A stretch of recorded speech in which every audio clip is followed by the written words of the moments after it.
Assalamualaikum warahmatullahi wabarakatuh. Perkenalkan, nama saya Bunga Jelita dengan NIM 0519298777 dengan jurusan Administrasi Negara. Di sini Bunga akan menjelaskan 3 jenis term dan contohnya, sekaligus bentuk sesat pikiran beserta contoh dan bagaimana cara agar terhindar dari sesat pikiran. Baik, di sini Bunga akan menjelaskan 3 jenis term, yaitu pertama term universal, partikular, dan singular, di mana pembagian ini didasari pada subjek yang diawali term, yaitu pertama term universal, di mana yang menunjukkan keseluruhan anggota suatu kelas tanpa kecuali. Contohnya, semua mamalia bernafas dengan paru-paru. Termnya, semua mamalia mencakup setiap individu dalam kelas mamalia. Dan yang kedua, term partikular, di mana yang menunjukkan sebagai anggota suatu kelas. Contohnya, beberapa siswa mendapatkan nilai A. Termnya, beberapa siswa menunjuk pada sebagian, tidak seluruhnya anggota kelas siswa. Dan yang ketiga, term singular, di mana yang menunjukkan hanya satu individu atau hal tertentu. Contohnya, Gunung Everest adalah gunung tertinggi di dunia. Artinya, Gunung Everest menunjuk pada satu gunung yang spesifik. Dan jenis yang keduanya yaitu term konkret, di mana pembagian ini didasarkan pada apakah term tersebut menunjuk pada kualitas atau substansi, di mana term abstrak yang menunjukkan pada kualitas, sifat, keadaan tanpa mengacu pada subjek yang dimilikinya. Contohnya, kecantikan itu relatif.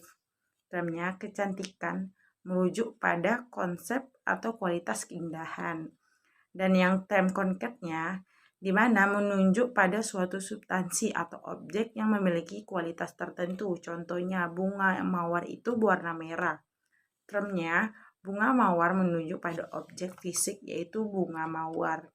Dan yang jenis ketiganya yaitu term positif, negatif, dan pasif, di mana pembagian ini dasar pada ada atau tidaknya suatu kualitas yang dinyatakan oleh term.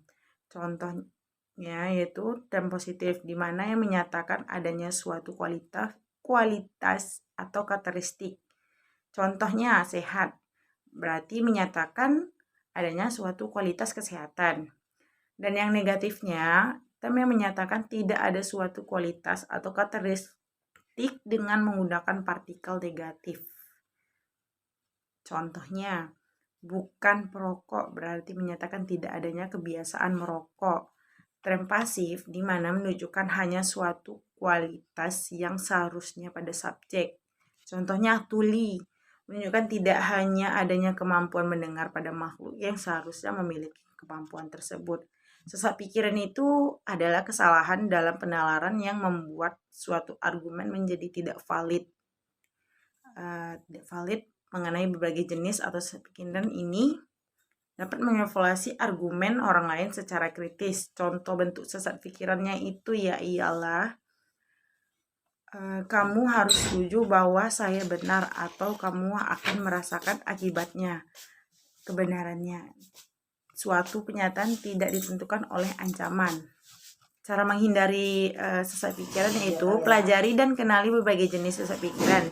Semakin banyak jenis sesat pikiran yang Anda ketahui, semakin mudah untuk mengidentifikasi dalam argumen diri sendiri maupun orang lain. Berpikir kritis, fokus dan argumen, bukan orang. Hindari serang pribadi atau mencoba manipulasi emosi. Baiklah, sekian penjelasan singkat saya. Nanti akan saya tuliskan dalam Word. Mohon maaf apabila ada kesalahan atau kepatah-patahan lidah. Assalamualaikum warahmatullahi wabarakatuh.